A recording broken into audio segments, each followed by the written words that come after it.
What's up, Pokemon Masters? It's a very special episode of Nintendo Noise. Let's fucking go. Yeah, I just said that and demonetized this entire video. I don't even care. Let's go. Pokemon is here, and I'm so excited. It is episode 41 of Nintendo Noise, Flip Screen Games weekly Nintendo podcast. I'm your host, Peter Bessie, joined as always by my partner in Pokemon, Mr. Chuy Plays.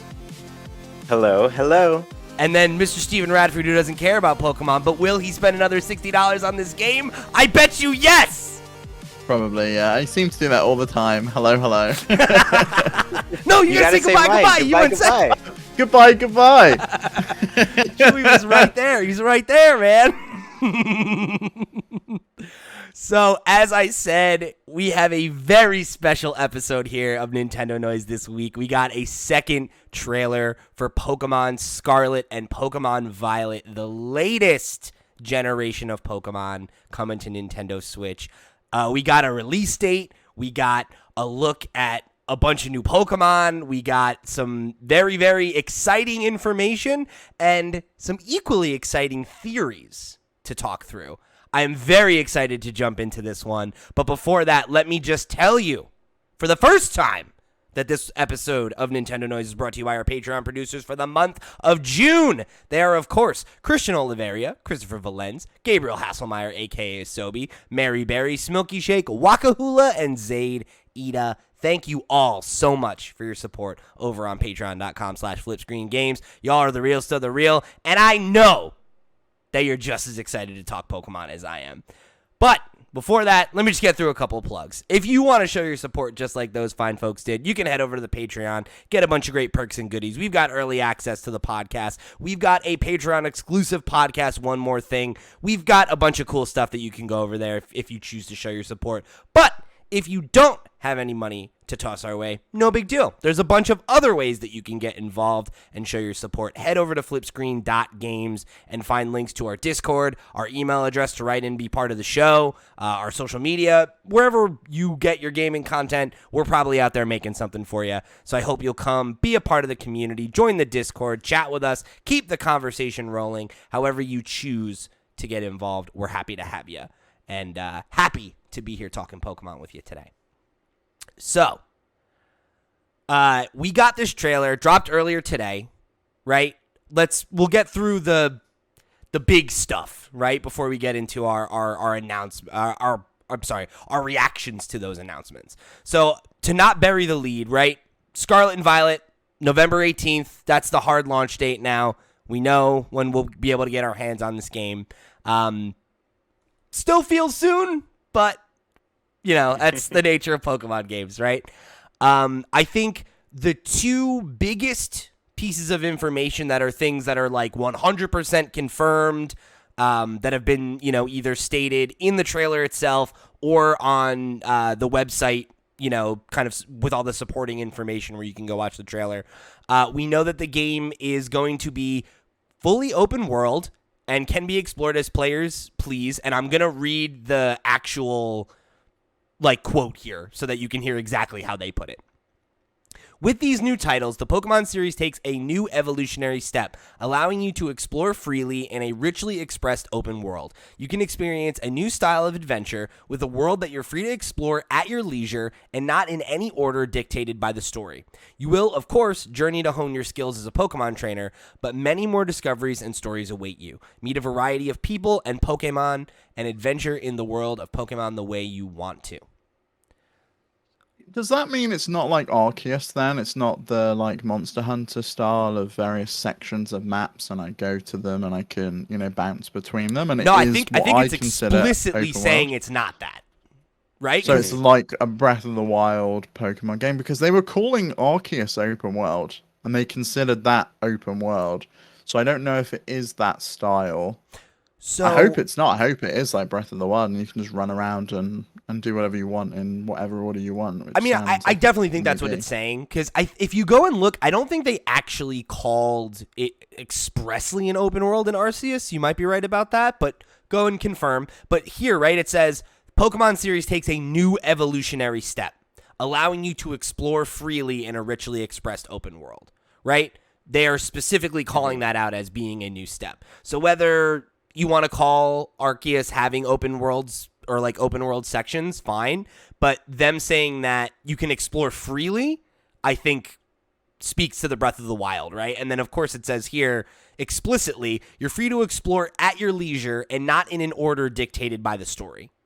So that means rather than like, I have to beat the first gym and then I can go to the next section, I'm imagining you have an open map and you're able to go in whatever direction you want, Breath of the Wild style, and you'll make it to, any given town, right? And whatever the first gym that you come across is, that's the first one that you challenge.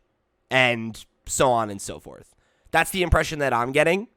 And, there is kind of like an in-universe explanation for that would make sense, right? The implication of gym battles is that gym leaders have multiple teams of Pokemon that are at various levels of, trained, so that if I'm a gym challenger who has my first Pokemon and no badges and I show up, I fight your Bush League team. If I have 8 badges and am approaching trying to make a championship run, I'm fighting the cream of the crop of what you have to offer, right? And like that's kind of the in-universe, explanation for why someone who's had a Pokemon for like 3 weeks can beat a gym leader. So the idea of them just having different teams based on how many badges you have, I think makes a lot of sense.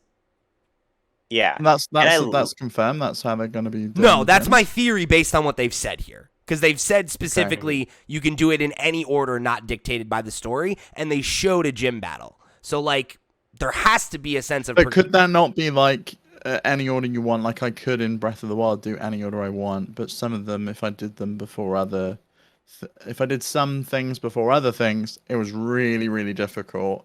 That's and possible. There was like an implied order that they wanted me to do it in Breath of the Wild. Like the story did kind of funnel me initially to go towards, the what's it called, the waterfall place. It really wanted me to go take out the elephant beast first. I can't remember which one that is. Totally Zora's domain kind of area. Zora's where it domain. leads you there. Yeah. And that's my worry about it too, because I think the other thing that needs to happen is like the wild Pokemon need to scale along with you in that way, just because like it's gonna be painfully obvious like which way you should go based on like oh, there's a bunch of level 40 Pokemon here and mine are all level 5. I'm gonna die if I head this direction, so I don't know. That is how it works in a lot of open world games. Like having recently played Horizon over on PlayStation, and there are a bunch of areas where the monsters in that section are just ridiculously high level, and you can get through it if you are really persistent. Same thing with Elden Ring. You can get through those areas if you're really persistent and you're willing to kind of accept the fact that you might die a lot, or you might need to just run past monsters or enemies instead. But there is very much a designed area for each specific level, and I wonder if Pokemon take that approach. And also, like, you can kind of look at, like, Arceus, right, in the way that, like, in any given map, there was the area you started in had lower level Pokemon, and as you went out, they were like... So I could imagine there being something like that, where, like, every given section of the map has an area with lower level Pokemon and an area with, like, higher level Pokemon that are more dangerous, and, you can, like, maybe mark that on your map and things like that. But I don't know. There's a lot of question marks there. But I think, exploring freely in a richly expressed open world, exploring at a leisure not dictated by the story, like, this is what we've been asking for, right? Like, and whether or not they deliver on that remains to be seen. But coming off of Arceus, I feel pretty confident that it's going to at least be good, because that game really exceeded my expectations. So...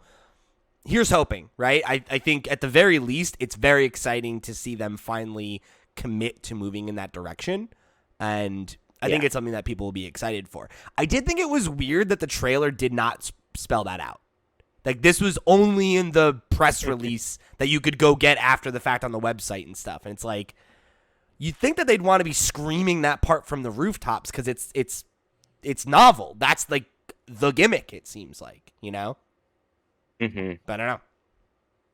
Yeah, and I mean, This trailer still seemed like overall, here's the big picture view of everything. There was a couple things I think they highlighted that were like, oh yeah, this is some of the gameplay stuff. But I think the big thing that I still feel like I needed to see, but I don't think it's in there, is just being able to catch Pokemon without an encounter.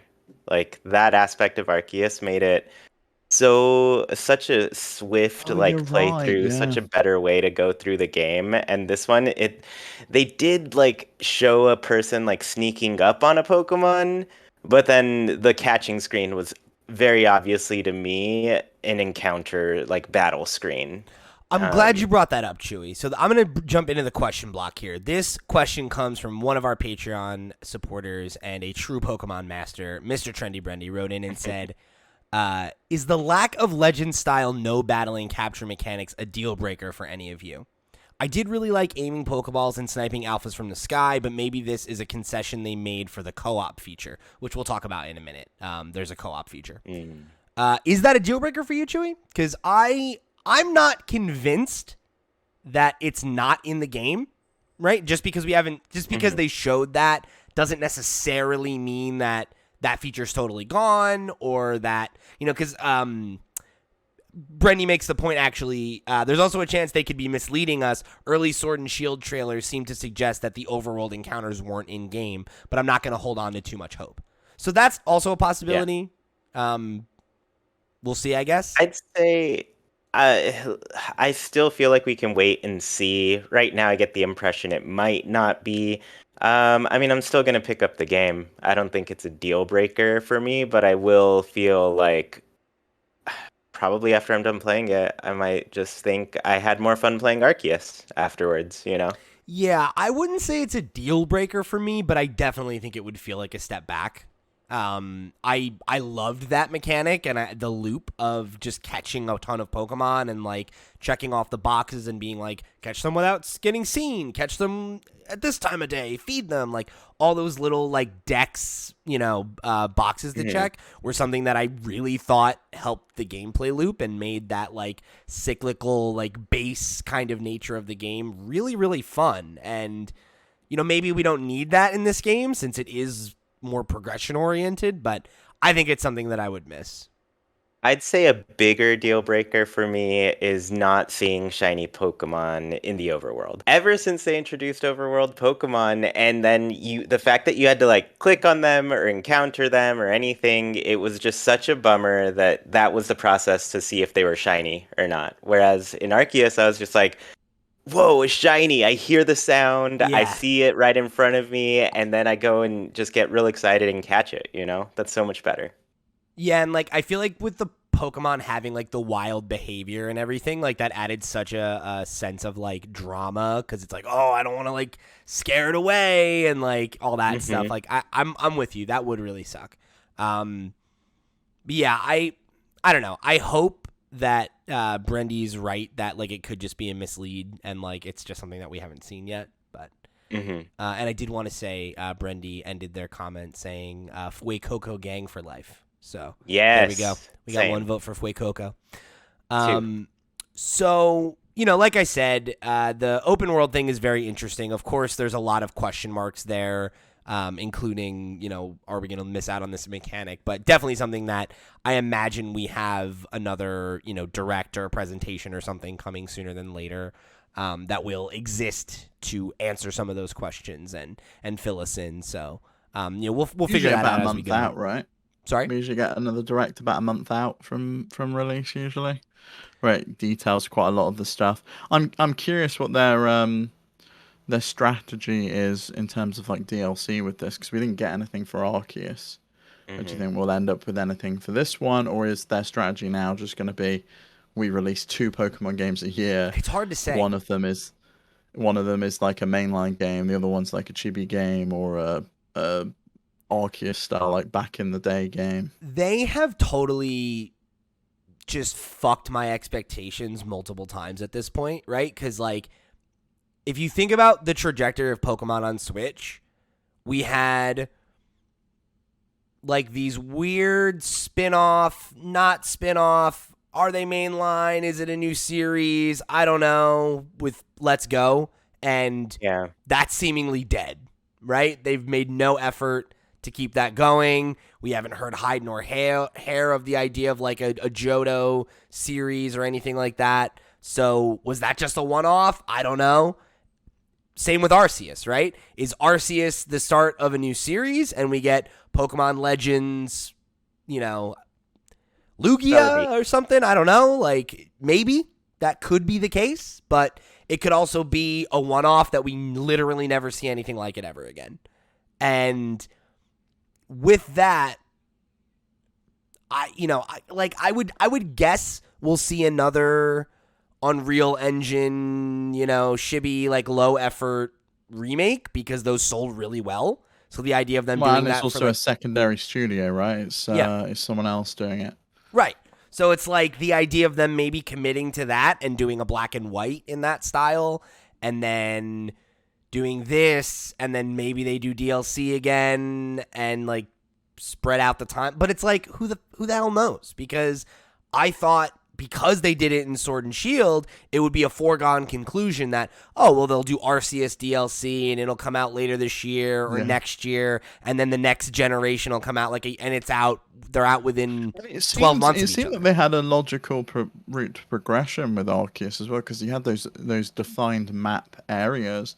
You could have added like one or two more map areas for the DLC packs, and with those brought a bunch more Pokemon with you, more things to fill out the decks, a little bit more story that goes with it, some new enemy encounters. Trainer battles, yeah. Exactly. All that stuff. Yeah. And we never saw any of it, right? And like that seemed like such a slam dunk. Like, of course they're going to do that, right? Game was really successful.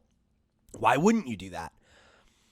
And here we are, not 12 months later. In fact, quite a bit less than 12 months later, and we're putting out a whole new game. So I have no idea, because I think the next thing they do could either be another game in this engine, it could be another spin-off, it could be a Let's Go, it could be another remake, it could be 2 or 3 of those things, because they've put out 3 Pokemon games in the last 12 months. From November to November, there will have been 3 Pokemon games. That's insane. That's way more than they've ever done, and I'm sure they're happy about how well that returned financially, because they all sold like, what? I think Arceus is at like 12 or 13 million or something like that, and Diamond and Pearl did like 14 or 15, like, and this will probably do more than either of those. It definitely will, because like if Arceus was just one title, imagine what they're going to do with the people that buy it twice. Yeah, and the fact that this is going to be the game that gets the push of, it's the real open world one. Like, this is the Breath of the Wild. Like, this one feels like the one that people wanted Sword and Shield to be. Yes. And probably Game Freak as well, because we saw them play with a lot of these things in the DLC in Sword and Shield, and now it's like, you're actually doing this in the real game, and it just goes to show you, fans, stop telling Pokemon to put games out so quickly. It's not worth it. Sword and Shield is fine, but it could have been this from the get-go, Yeah. Yeah, and I mean, I don't know. It's kind of nuts to think that by the end of this generation, we'll have had, 6 Pokemon games, right? Let's Go, Sword and Shield, Arceus, Diamond and Pearl, this, and then you gotta imagine there's at least one more, right? Pokemon Snap? Well, I'm just talking traditional, right? Like, yeah, that's still 5 games already, right? That's been like a Pokemon game a year since the Switch came out. That's nuts. It's really nuts. And I thought they were trying to slow down with the DLC. I mean, shoot, if you count the DLC as another game, then we're already at 6. It's a lot. It's been a lot. And seemingly no signs of showing down. And, like, I don't know. They've seemed to have gotten in a rhythm where they're actually, like, making the games better again, which felt like something that wasn't going to happen. But I don't know. It's it's really hard to predict what their next move is when it feels like this entire console generation has been so erratic for them. They're like, we're going to make our first like full HD 3D game, and then we're going to make 7 more games, because they also made Little Town Hero. They put out so many games on the Switch. It's nuts. Mm-hmm. Like, I really, truly am at a point where I feel like it's incredibly difficult to predict what comes next for Pokemon. I have plenty of predictions about this game, but overall, it's tough. It's really tough to understand. I'm still eagerly awaiting the port of Creature's beloved Detective Pikachu game, which was announced along with a sequel many, many moons ago, and still has not shown up. Along with Pokemon Sleep. Where's Pokemon Sleep? I haven't been able to sleep for like years at this point. Terrible. I need the power of Jigglypuff. We're deprived now because they won't let us. So the other big update, right, piece of news that we got was that there will be online play with support for up to 4 players that will be able to trade, battle, and explore together. So they have, this is the quote, Pokemon Scarlet and Pokemon Violet allow multiplayer gameplay with up to 4 players. Along with series staples such as trading and battling Pokemon, you will be able to explore the various locations of the region in these games with other players. You can discover new Pokemon and explore unfamiliar areas with your friends and family, opening the door to an adventure more precious and fun than ever. So this is another one. It's interesting, right? Like, they showed it in the trailer and people were like, oh, is this multiplayer? And then it's like, it's after the fact where they're like, yes, it's multiplayer. We're confirming this on the website. I don't understand why this trailer was made this way, but it's fine. They do the trailers like this a lot, though, where they don't actually voice over. They don't show anything on screen as to what it is. They just show the same shit you've seen in every other Pokemon trailer. Yeah, but then you had the guy come up, and it's like, if you connect with friends, you can head out on adventures together, up to 4 of you at a time. But people weren't sure if that was just like the raiding from Sword and Shield, where you could team up and you could go out on like adventures together, or if it is just fully open world, go exploring. It seems like it's the latter from the press release, which is awesome. If you can just go out hunting and exploring together, that's amazing. I think that's what I would have. That probably would have sold me on Arceus a lot more than the 10 or 15 hours I put into that game. I think if I could have teamed up on stream with Pete or Chuy and gone in and like looked for specific Pokemon, or was able to be helped through some difficult battles, or go into those, like, what were they called? Like the distortion field areas to find like a bunch of cool, like, overpowered Pokemon. It would have been awesome. And if you can do that in Scarlet and Violet, then amazing. I was interested by that, because when we were like talking about this privately, you were like, oh, like, thank God, like, finally, this feels like a thing that it's like, oh, like, I can't believe they're finally getting it done.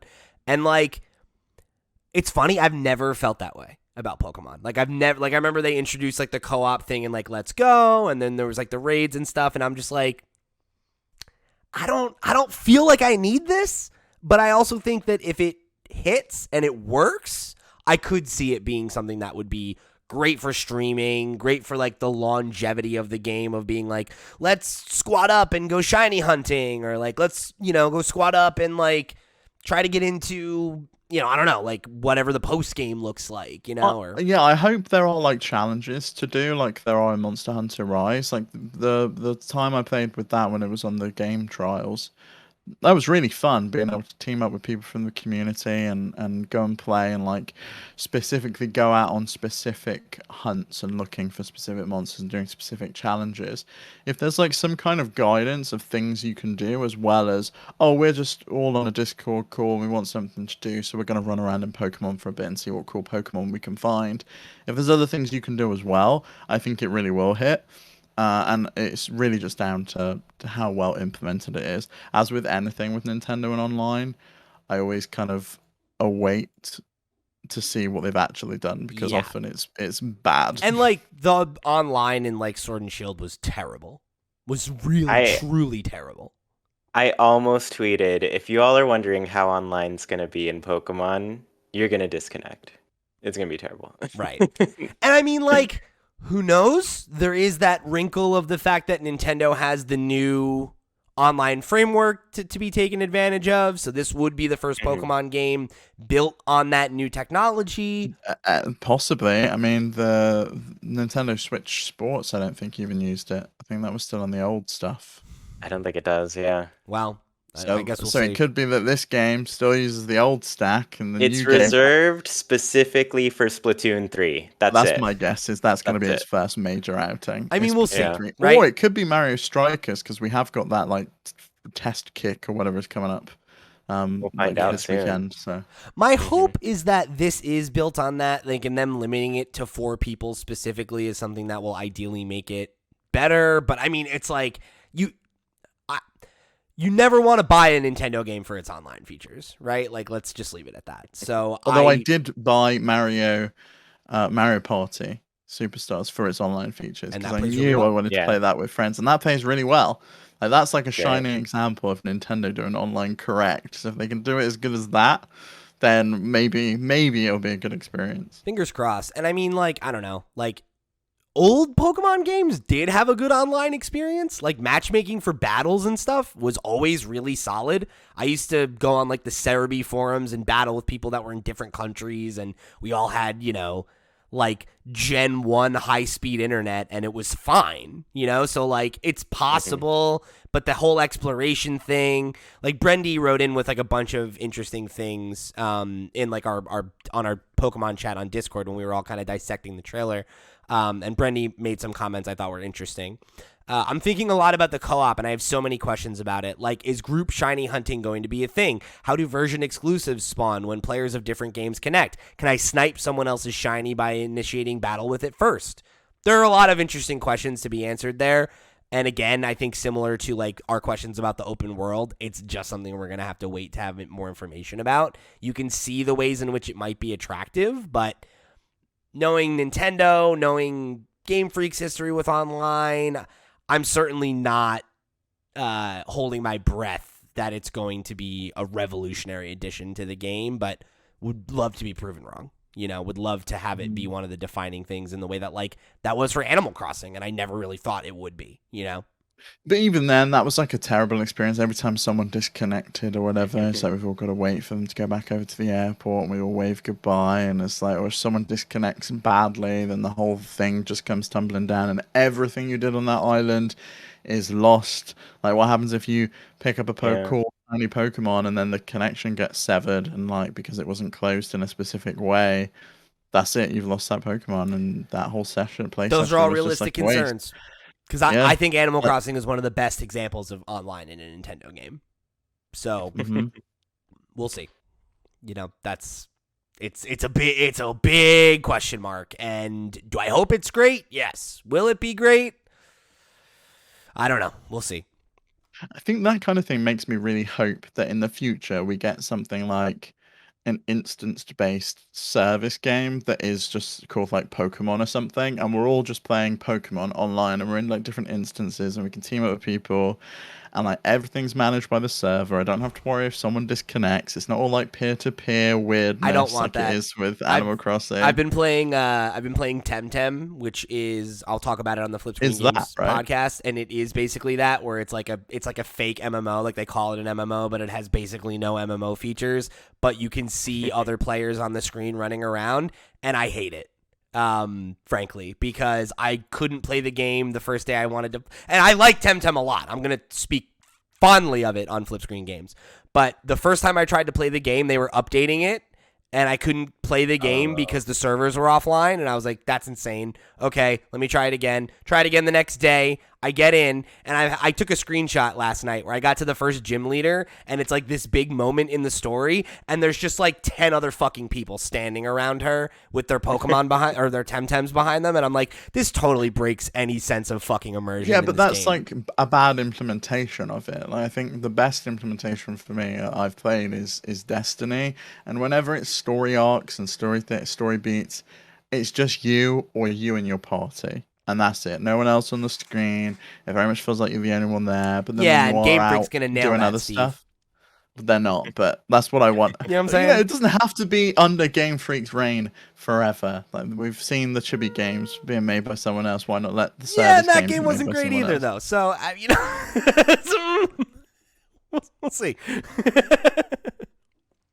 Aren't they still waiting on features for that game? The Diamond and Pearl ones? I think there's still one building that they haven't added. Oh, really? That big, like, global trade one. Oh, the GTS Does anyone stuff? care about that at this point? Like, by the time No. that's in, there'll have been 2 other Pokemon games been released, and no one will care. Nobody. Yeah, I don't know. So there's a few other new things that are on the bigger side that I'm going to save for the theory section because they tie into some of my theories that I want to discuss. But we did also get some looks at some new Pokemon. Pawmi, which seems like this generation's Pikachu clone.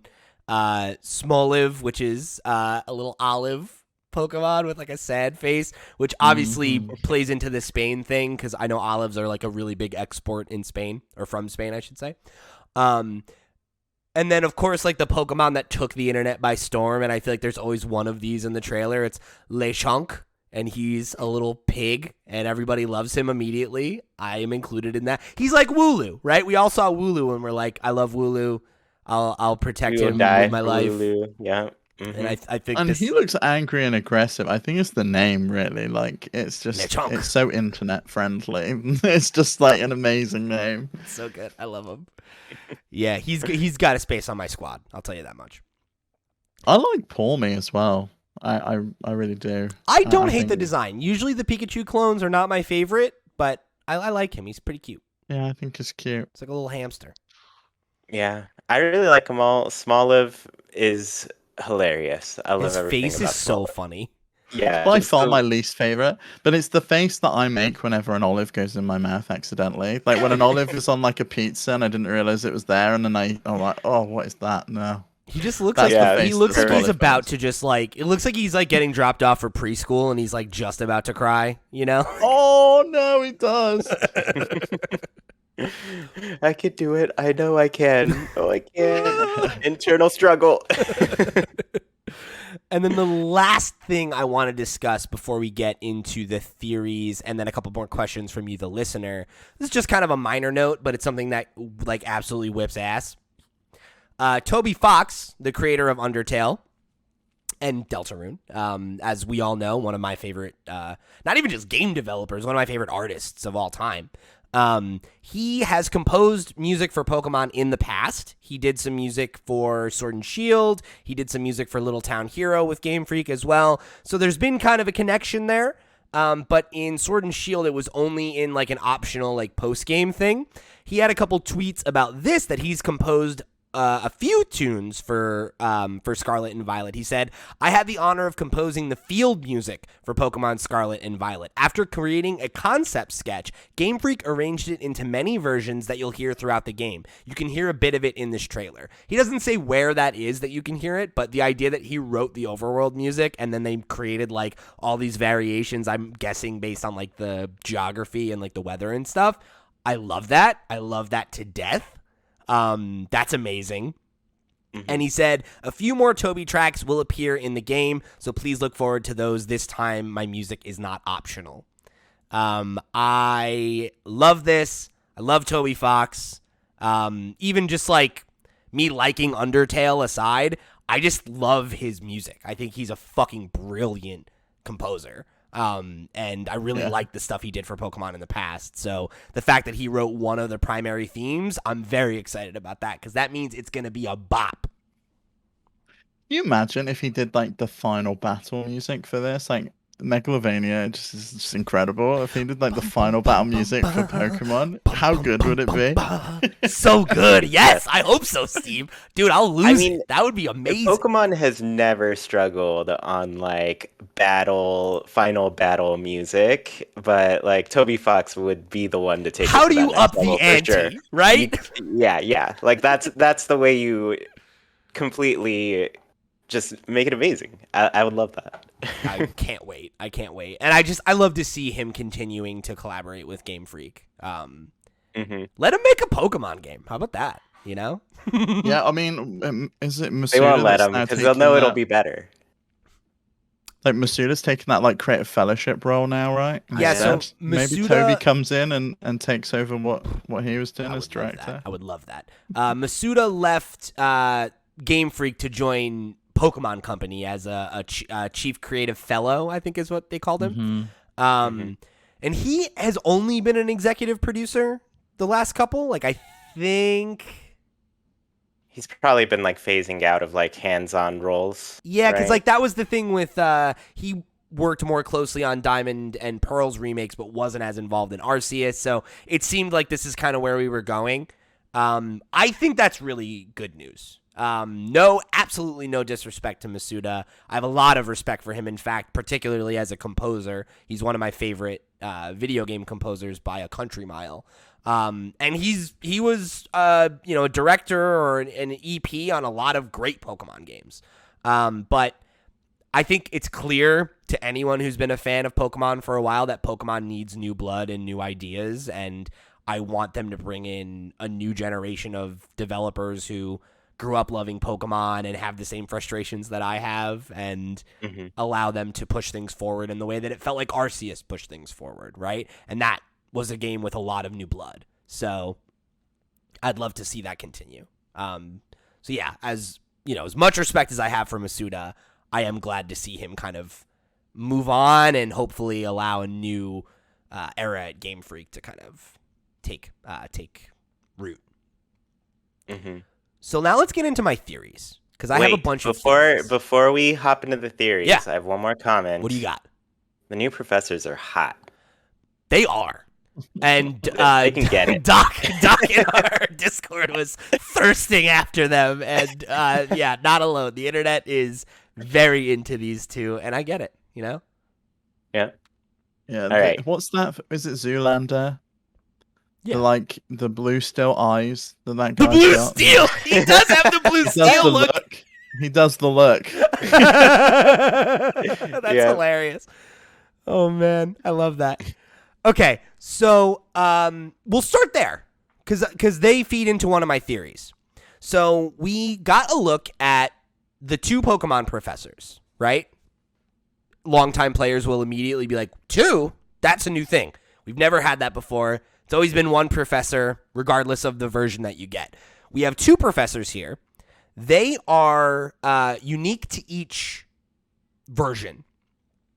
So I believe that they are one of the prime clues to my theory, and I'm certainly not alone in this. I won't take full credit for it, that these 2 games take place in different time periods.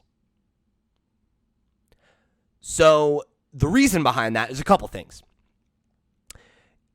They're the 2 professors, right? Their names are plays on the words for past and future in Spanish. So Sada and Turo are their names.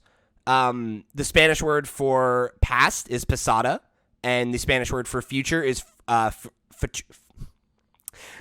futuro. Thank you. And Sada, Turo, right? Obviously, very clear parallel between those 2.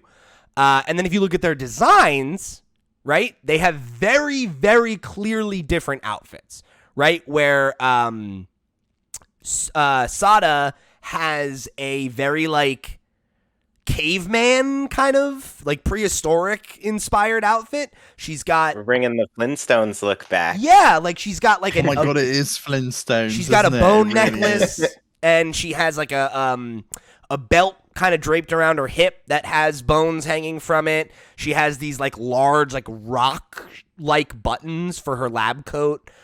She has these like braided cones in her hair. She has this very like old school look. And then Turo, who's got the blue steel look, he looks like he's got like kind of like a Tron suit underneath his lab coat, or like it looks like almost like Mass Effect clothing. Like it's very futuristic looking, right? And his coat is more modern, right? Like he's got a regular popped collar. Sada's got like a fur collar around hers, right? Which makes it look like it's made of like a hide. Hers is kind of off-white. His is this very clean, futuristic white. So I think there are two major clues to that. And I think there are a few other things that extend to that theory. The other is They both got the same whiteboard though. Like that's they the do same have the same whiteboard throughout time apparently. Like because I would have thought if it's the future, would he have a whiteboard? And if it's Maybe the it's a past, smart would board. she have a whiteboard? Should be a chalkboard. It should be, yeah. If they did like a chalkboard, I'd be like, yeah, totally, 100%. Well, we'll see, right? It's only a theory. But I think there's a lot to support it. So in addition to that, there's two other major clues, I think. On the website, where I've been pulling all these quotes from the press stuff that wasn't expressly said in the trailer, they call something out that I thought was interesting. The two player characters, right? They're different depending on which version you're playing. It says, as one of the main characters, you'll set off on your adventure. Your outfit will vary depending on whether you play Pokemon Scarlet or Violet. Who knows what kind of story awaits you? That's a very weirdly specific thing to call out, especially when the last several Pokemon games have let you decide what you wear. I think it's speaking. No, you're right, because like in some of the pictures they've got like suspenders on. Yes. And then some of them they don't, and it's like this satchel bag that they've got instead, with like there's like arm bracelet things that they're wearing instead. So I think you could 100% be right. Yeah, I'm trying to find. I like the mix, right? Because I love the braces, I can't remember what you call them there, but the braces, I love those. They look really cool. But I don't like the like prehistoric style outfit that the professor's wearing. That's a little too in the past. So there you go. You can get the modern one. So here, I actually have the modern one. If the modern one with the braces or the suspenders, I can't imagine that's the braces or the suspenders is in the modern one. I imagine that's in the past one. And that outfit looks really cool. But I like the Tron look. I do think that supports the theory. And then the last thing that I want to call out is our legendary Pokemon, right? So we got the reveal of our two legendary Pokemon. They are Koraidon and Miraidon. So I have two theories about them. The first is the time period thing, and I'll explain that and put a pin on this theory. The one legendary from Scarlet, right, which is the one that has the professor with the prehistoric garb. He's like an organic, like he looks like a dinosaur or a dragon or something. You know, I've got his picture right here that I'll pull up for you YouTube folks. And, you know, he's got a very traditional, like, just lizard kind of look, right? Whereas Miraidon, in the trailer, they do a close-up on their faces, which I'll pull up in a second here, and they're like mirror images of each other, you know? And like they have the same face, but Miraidon is a robot and has like jet engines on him and like is clearly made of metal and like energy, and he has this like plasma, like lightning kind of all over him and everything. So I get the sense that they are the same Pokemon, and it's like, you know, a robot version or like a clone or, you know, like a Mewtwo situation or something like that. I don't know, right? But I get the sense that they are mirror images of each other. And that is also shown in the fact, if you look at the art, right, for the covers, they're facing different directions, so you can have them back to back like that. But that's also mirrored in the trailer, which I thought was interesting. So I don't know. Some of these could just be aesthetic things rather than real clues, but I'm trying to put forth all the evidence I was able to cobble together here. Well, even like the logos, like the logo of Scarlet's got this like scaly look to it. It's like Violet's script, like stars or whatever in the like modern font. Yeah, like it. Scarlet has like a more like script look to it, and like Violet is more like sans serif, you know. Sorry, I keep like, if there's any mistakes on the switching screen for you YouTube folks, it's because my cat is just laying right in front of my confidence monitor, so I apologize. But yeah, so I have it pulled up on the screen. You can see one has a more old schooly kind of look to it. So I don't know. Like we'll see like what this actually comes to, but I think it's pretty clear that there's like a past versus present or versus future theme here. Mm-hmm. And I don't know exactly what that's going to mean.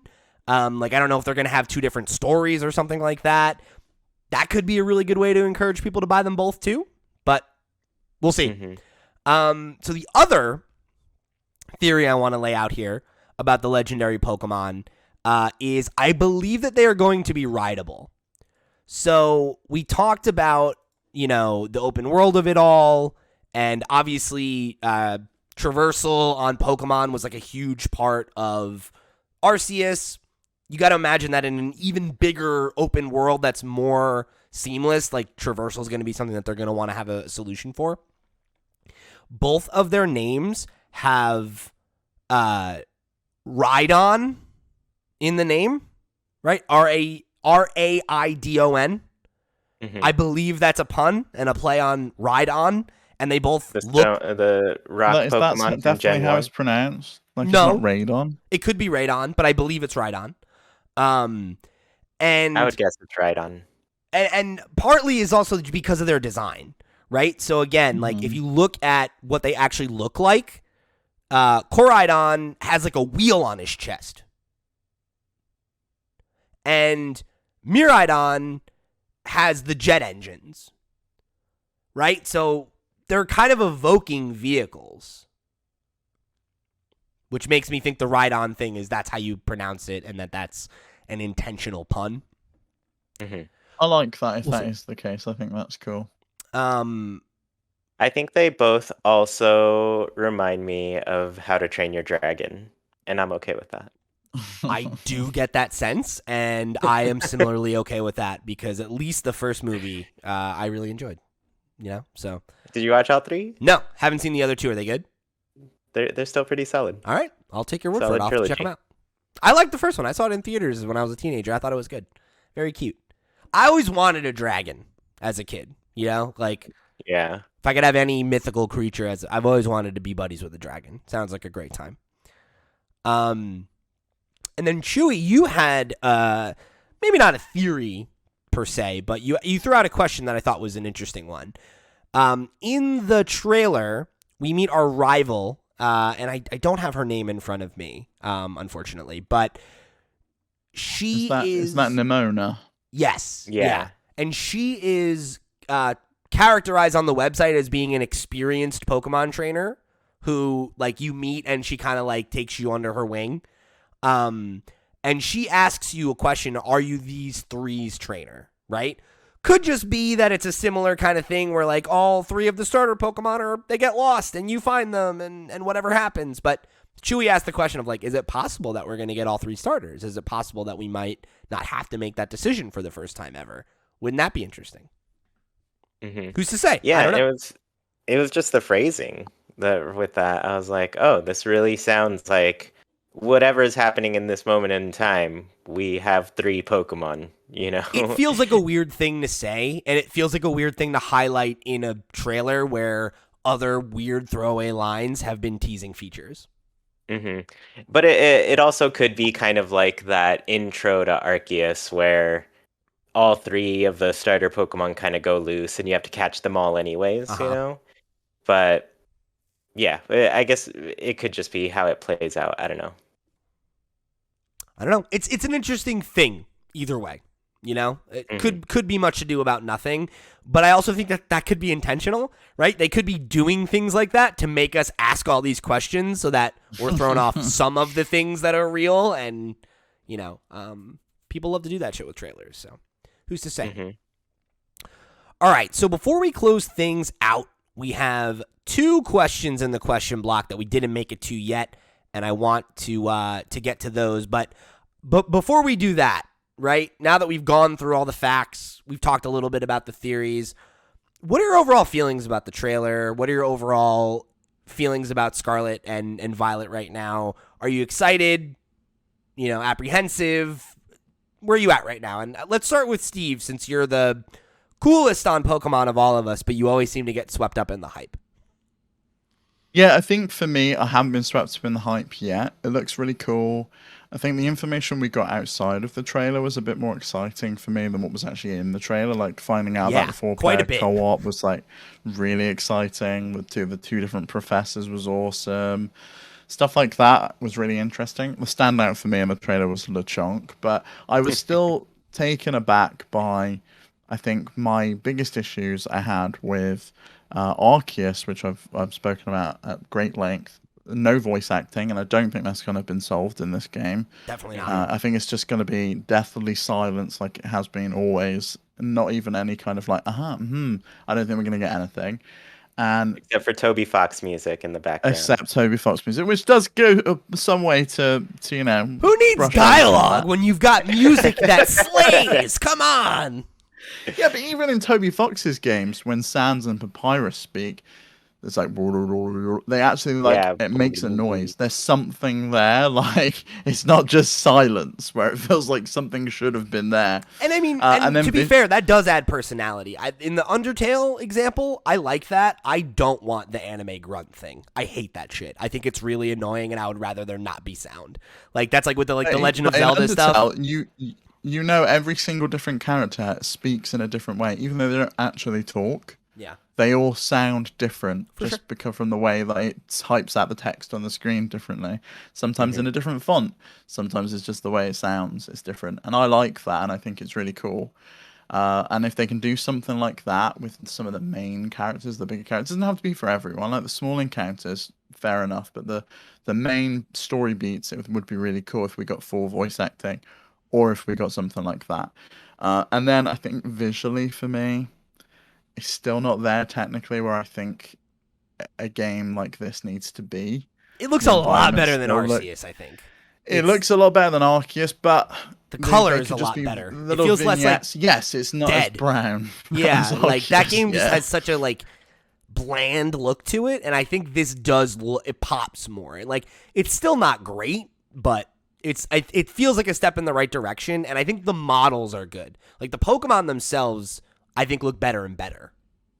The Pokemon look good. I like the humans as well. I think they look good. Yeah, the character models eyes, look pretty good. A little bit, not so much for me, but it's more like the jagged edges, the barren landscapes of just swaths of grass, but it's just a flat surface. There's like a few tiny little sprigs here or there of actual grass, but there's not a lot of foliage. And I know a lot of that is probably restrictions based on the hardware, but I look at something like Breath of the Wild, which was a launch game on the Switch, and even something like Xenoblade Chronicles, which was a Wii U game, and I don't look at them and think, oh, that looks really empty. There's nothing really there. It looks like a full and rich environment, and I really hope that A Wii game. that's I'll what say. this is.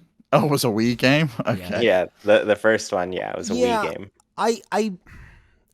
It's interesting because I think that it's kind of like a Venn diagram issue. I'm sure part of it is limitations of the Switch. Part of it is not having enough time to optimize and develop the game.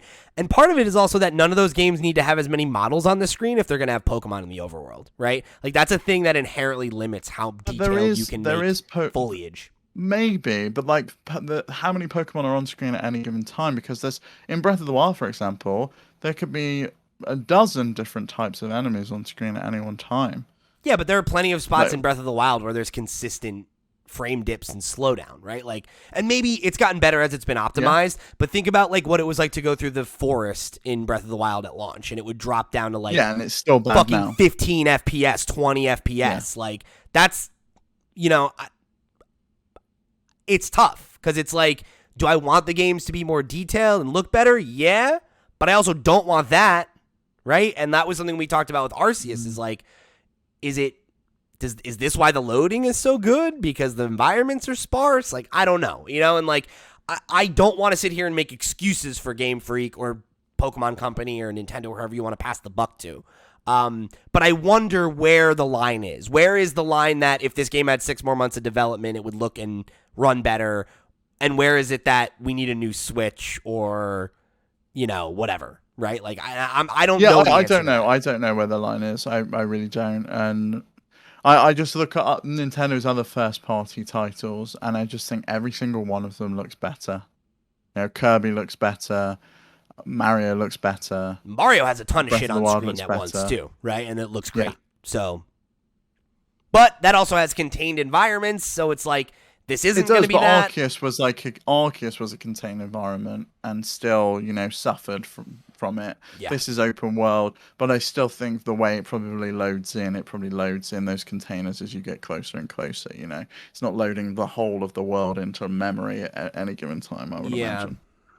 I don't know. And it's just hard because like there's so many assets running in the background of Pokemon that don't run in those games, right? Because like Mario and like Breath of the Wild like don't have randomizers in the way that Pokemon does, right? Like every spot on the map in Breath of the Wild, right? Like the same enemies are there every time you go back, right? And like there's a sense of like they handcrafted this thing here and it loads and it works the same way every time, and there's like a predictability involved there. Whereas like in Pokemon, you get to a section of the map and it's like, okay, there's 4 or 5 Pokemon that could generate in this area, and they all have 14 natures that they could have and an individual EV and IV spread, and they might be shiny, and this one's rare, so it shows up 1 out of 500 times, and this one's common, but you don't want it to be too common. Like, there's a lot of math going on in the background before they start popping in models, right? And, like,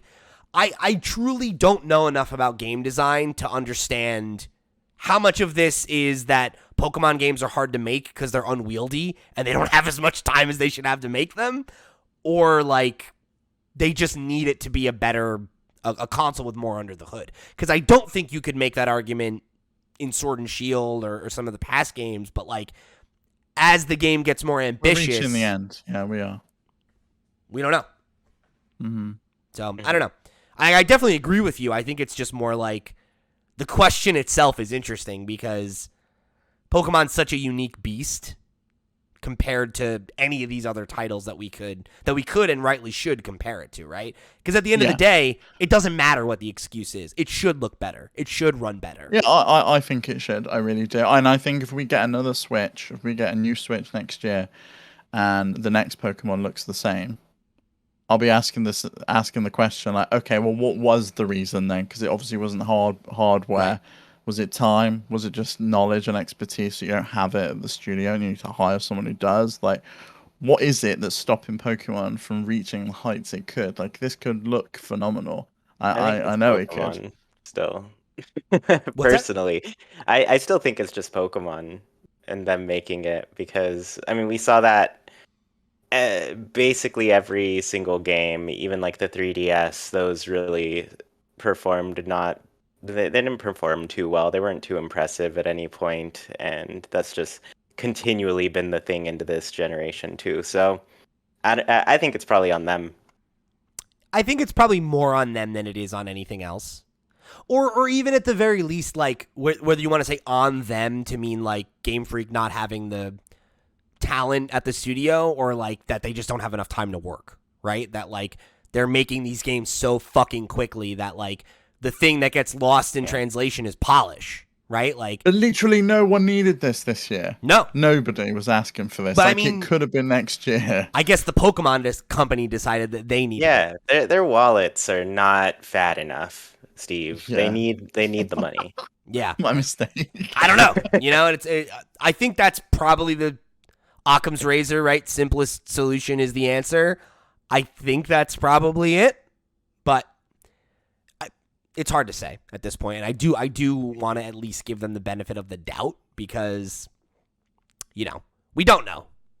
Mm-hmm. But I think it's clear, right? Like, Breath of the Wild took 6 years to develop. This game has been in development for a max of, like, 3 years.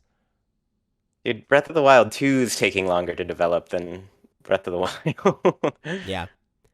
Which is nice. I've got my little list of things that I split it up. I was like, things that I'm not a fan of, things that I am a fan of. I share a couple with Steve as far as things that I'm not too fond about. No voice acting, and well, actually, I guess that one. But I also mentioned earlier the seemingly no catching without an encounter.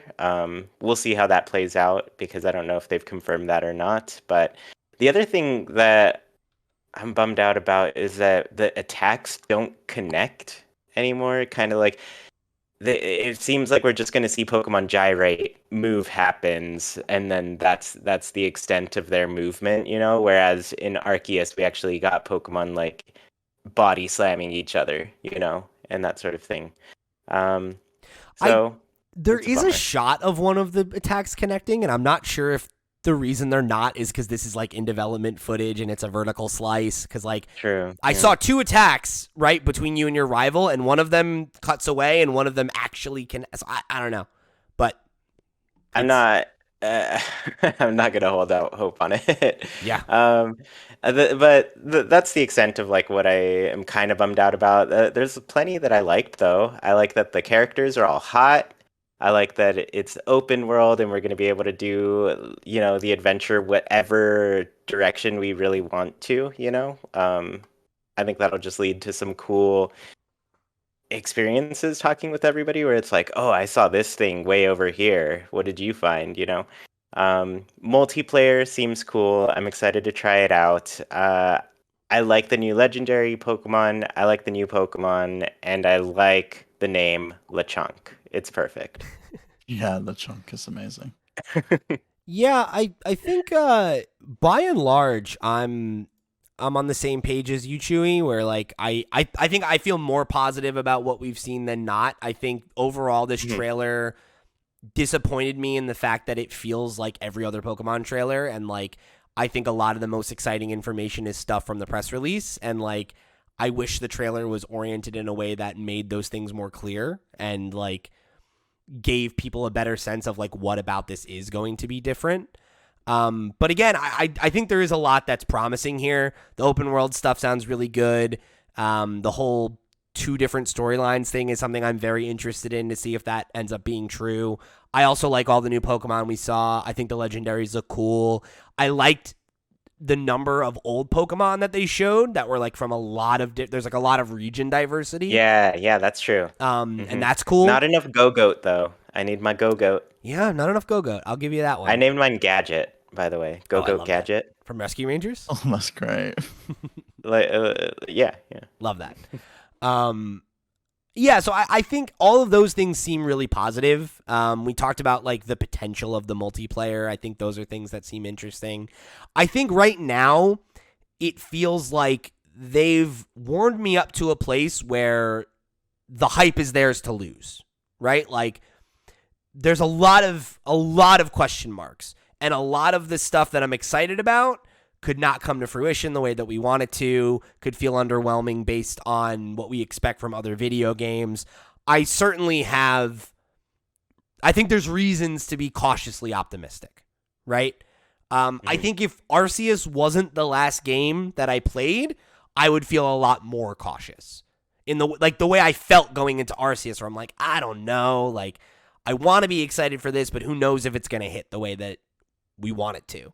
And then it hit better than that. So if this game can hit me in a similar way where I'm like, hey, I have tempered expectations going in, but it sounds pretty cool, and then they over-deliver on that, I'll be a happy camper, right? I think we all know that, especially fans like me, you judge with the net down a little bit, right? Like an 8 out of 10 Pokemon game is like a 9 out of 10, right? So I don't know. I think there's a lot here that looks very promising, but there's a lot of information we could get between now and then that makes some of the stuff that seems cool and hype be like, oh, okay, here's why it sucks, right? Like, oh, there's this weird limitation and you can't play online through the whole game, or, oh, you can only play with people on certain, there's no level matching. Oh, I don't know, right? Like there's a lot of things that could come in and throw a wrench in this stuff, or it just doesn't work, right? Who's to say? But the idea of a Pokemon game where I will get my Pokemon and I will be thrown out on the map and been like, hey, go explore, go on an adventure. That's literally all I've ever wanted, right? So fingers crossed. This has the potential to be like one of my favorite games of all time. But it also has the potential to just be another Pokemon game. And that always seems to be the dance that we find ourselves in. All right, so let's close things out with our last 2 questions here. I think we just kind of answered this one, but let's boil it down to one thing. Snackago, aka Zaid, one of our Patreon producers, wrote in and said, "What's the thing you're most looking forward to in this next entry in the Pokemon franchise? 4-player online co-op sounds amazing."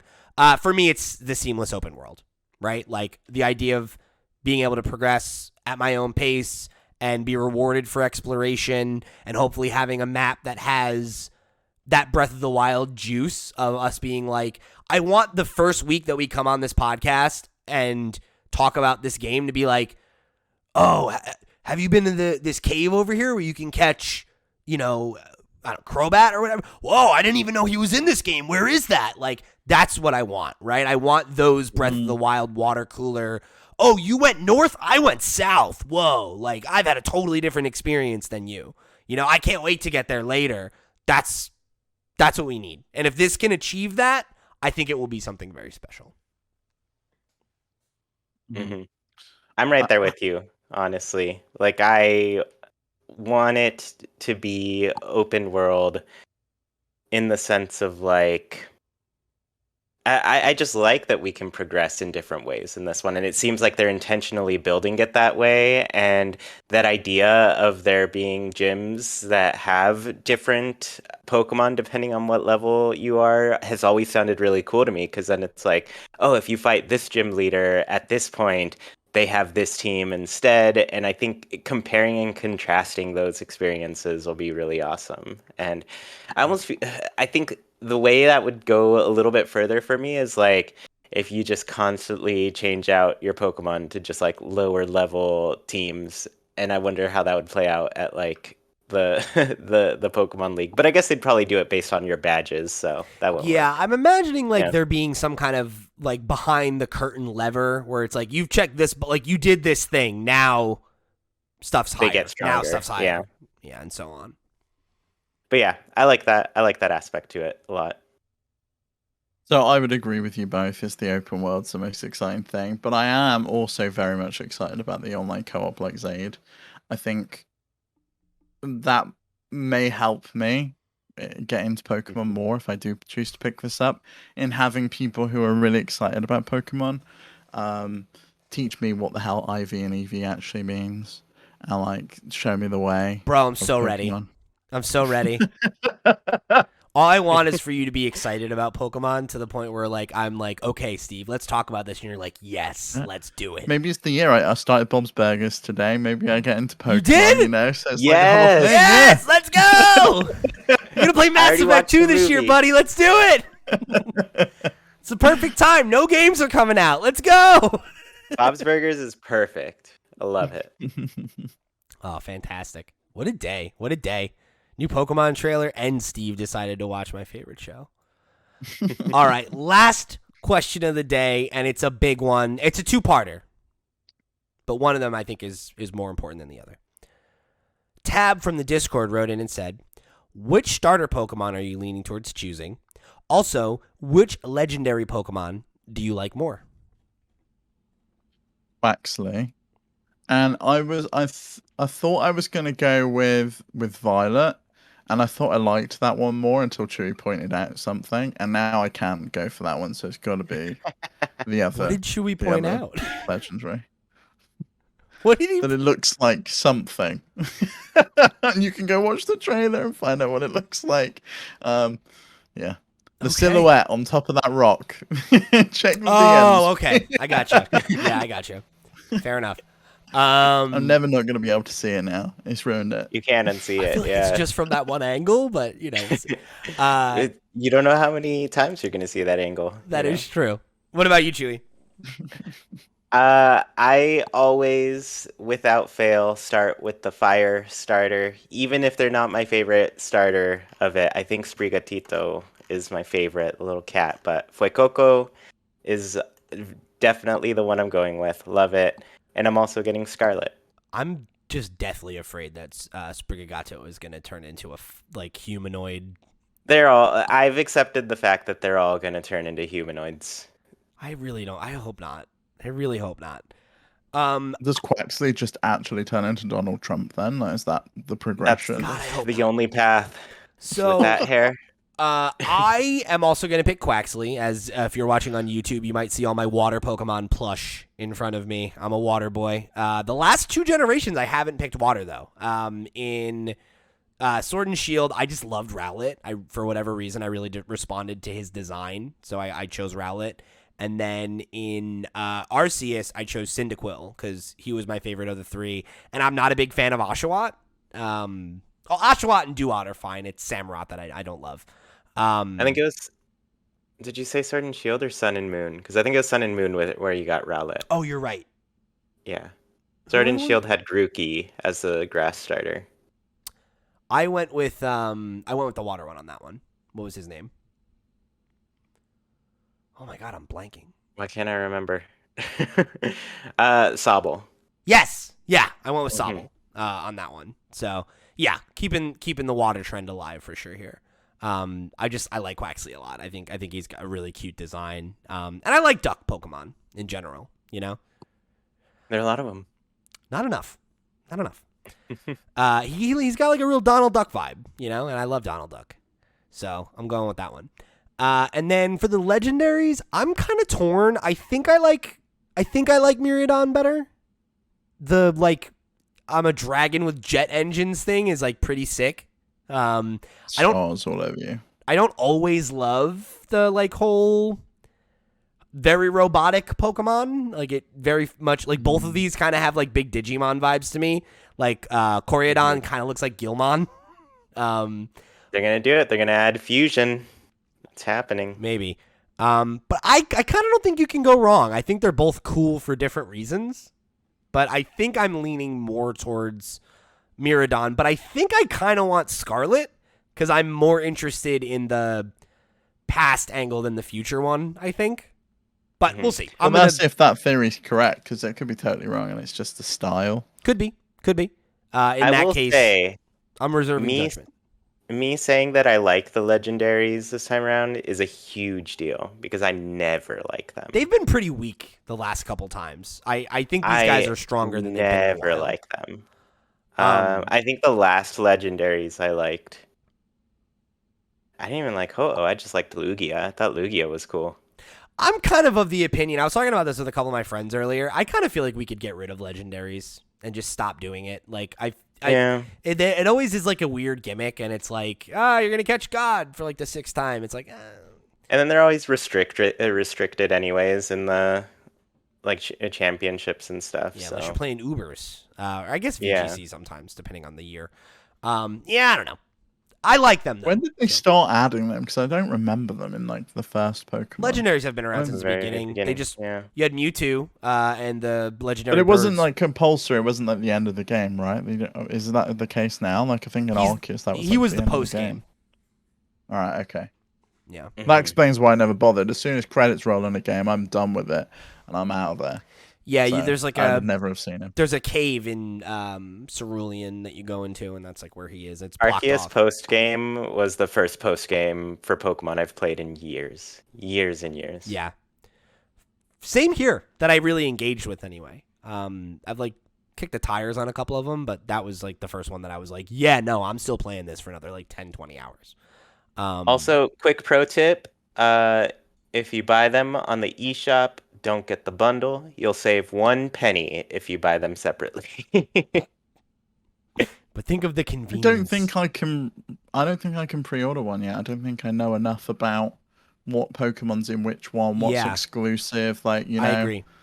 I feel like I need more information. Is always trading exists. That's true. But I don't know. Like, especially if there's going to be like some kind of like narrative differential or something like that, I kind of want to hold out. If they are ultimately the same, I probably will go with Violet because, and I've said this before, I always go with the one that's more blue. Mm-hmm. Is that a good reason? Probably not. Yeah. But it's what I do. It is. All right. I thank you, Chuy. I appreciate you respecting I go with one that's more red. Well, there you go. So, very excited about this game. I think it has a lot of potential. Of course, we'll talk more about it in the weeks and months to come. Lots of reasons to be cautious. Lots of reasons to, have have your doubts, but I think by and large, I'm more excited than not right now. And I think that's a good place to be. So here's hoping that the more we learn about it, the more it confirms things that we are hoping for, versus, kind of pushing us in the other direction. So thank you to everybody who wrote in for this week's show. If you want to write in with your thoughts on Pokemon Violet and Scarlet, this will certainly not be the last time we talk about it. So write in and we'll save it for our next big Pokemon chat. Of course, there's a bunch of ways you can do that. Head over to flipscreen.games. You can find the link to our email address, our Discord, our social media, however you choose to write in. We appreciate you wanting to be a part of the show. And as long as it's a nice, thoughtful question, I can guarantee it will be read on the air. So come along and participate. And of course, there's a bunch of other ways you can participate. Head over to flipscreen.games. That's our website. Join the Discord. Come to one of our Twitch streams on Wednesdays and Thursdays. However you choose to get involved, we appreciate having you here. We appreciate you choosing to spend your time with us. And thank you for tuning in for another episode of Nintendo Noise. For the crew, I've been Pete. He's been Steve. He's been Chuy. He's been Lucas. We'll see you next week. Lucas is my cat, audio listeners, in case it's a visual joke. I apologize. You should go subscribe to the YouTube channel.